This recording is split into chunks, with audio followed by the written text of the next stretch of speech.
കൃഷ്ണന്റെ ചിത്രങ്ങൾ വരച്ച് വിവാദത്തിലായ ജസ്ന സലിമിനെ ആരും മറന്നു കാണില്ല. ഇപ്പോൾ ആർട്ടിസ്റ്റ് ജസ്ന സലിമിനെതിരെ കലാപാഹ്വാനത്തിന് കേസെടുത്തിരിക്കുകയാണ്. ഗുരുവായൂർ ക്ഷേത്രത്തിൽ ഹൈക്കോടതി ഉത്തരവ് ലംഘിച്ചതിനെ തുടർന്നാണ് ജസ്ന സലിമിനെതിരെ കേസെടുത്തത്. ഗുരുവായൂരിലെ കിഴക്കേ നടയിൽ ശ്രീകൃഷ്ണ വിഗ്രഹത്തിന് മാല ചാർത്തുന്ന വീഡിയോ ചിത്രീകരിച്ച് സമൂഹ മാധ്യമങ്ങളിലൂടെ പ്രചരിപ്പിച്ചതിനെ തുടർന്നാണ് കേസെടുത്തത്. നേരത്തെ ജസ്ന സലിം ഗുരുവായൂർ ക്ഷേത്രത്തിന് അടുത്ത് നിന്ന് കേക്ക് മുറിക്കുന്ന ചിത്രങ്ങളും പ്രചരിപ്പിച്ചിരുന്നു. അതിനു പിന്നാലെ ക്ഷേത്രത്തിന്റെ പരിസര പ്രദേശങ്ങളിൽ വീഡിയോഗ്രാഫിക്ക് നിയന്ത്രണം ഏർപ്പെടുത്തിയിരുന്നു. ഈ വിഷയങ്ങൾക്ക് ശേഷം ക്ഷേത്രങ്ങൾ ഇത്തരത്തിലുള്ള കാര്യങ്ങൾക്കായുള്ള ഇടമല്ലെന്നും ഭക്തർക്കുള്ള സ്ഥലമാണെന്നും ഇത്തരത്തിൽ വീഡിയോകളും മറ്റും ചിത്രീകരിച്ച് ശ്രദ്ധ പിടിച്ചുപറ്റാനുള്ള ശ്രമങ്ങൾ അംഗീകരിക്കില്ലെന്നും ഹൈക്കോടതി ഉത്തരവിട്ടിരുന്നു. അതിനിടയിലാണ് കഴിഞ്ഞ മാസം കിഴക്കേ നടയിൽ ജസ്ന സലിം ദീപസ്തംഭത്തിനടുത്തുള്ള കൃഷ്ണവിഗ്രഹത്തിൽ മാല ചാർത്തുകയും അതിന്റെ വീഡിയോ എടുക്കുകയും ചെയ്തത്. ആ വീഡിയോ പ്രചരിച്ചതിനെ തുടർന്ന് ഗുരുവായൂർ ദേവസ്വം ബോർഡാണ് പോലീസിൽ പരാതി നൽകിയത്. അതിന് പിന്നാലെയാണ് ജസ്ന സലിമിനെതിരെ കലാപശ്രമത്തിന് കേസെടുത്തത്. ഇവിടെ ചിത്രങ്ങളും വീഡിയോകളും എടുക്കാനുള്ള അനുവാദം ഉണ്ടായിരുന്നു. എന്നാൽ ചിലർ അത് ദുരുപയോഗം ചെയ്തോടെയാണ്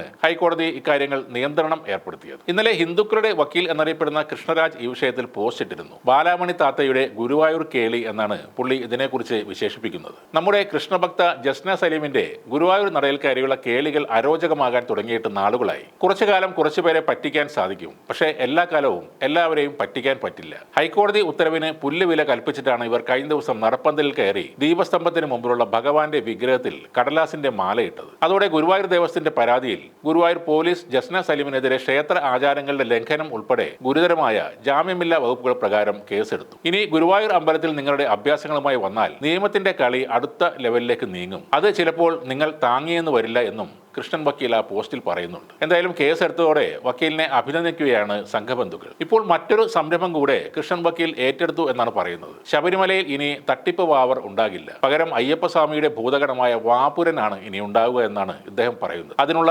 ധർമ്മയുദ്ധം നമ്മൾ ആരംഭിക്കുകയാണെന്നും പറഞ്ഞ് 2 ശരണവും വിളിച്ചാണ് ആ പോസ്റ്റ് അദ്ദേഹം അവസാനിപ്പിക്കുന്നത്. സ്വയം ഹിന്ദുക്കളുടെ സംരക്ഷകനായി വരുന്ന ആളാണെങ്കിലും BJP-യിലെ അല്ലെങ്കിൽ സംഘപരിവാറിലെ പലർക്കും ഇദ്ദേഹം അത്രക്ക് സ്വീകാര്യനല്ല. കാരണം ഇദ്ദേഹം പറയുന്നത് അത്രയ്ക്ക് തീവ്രമായ ഹിന്ദുത്വമാണ്.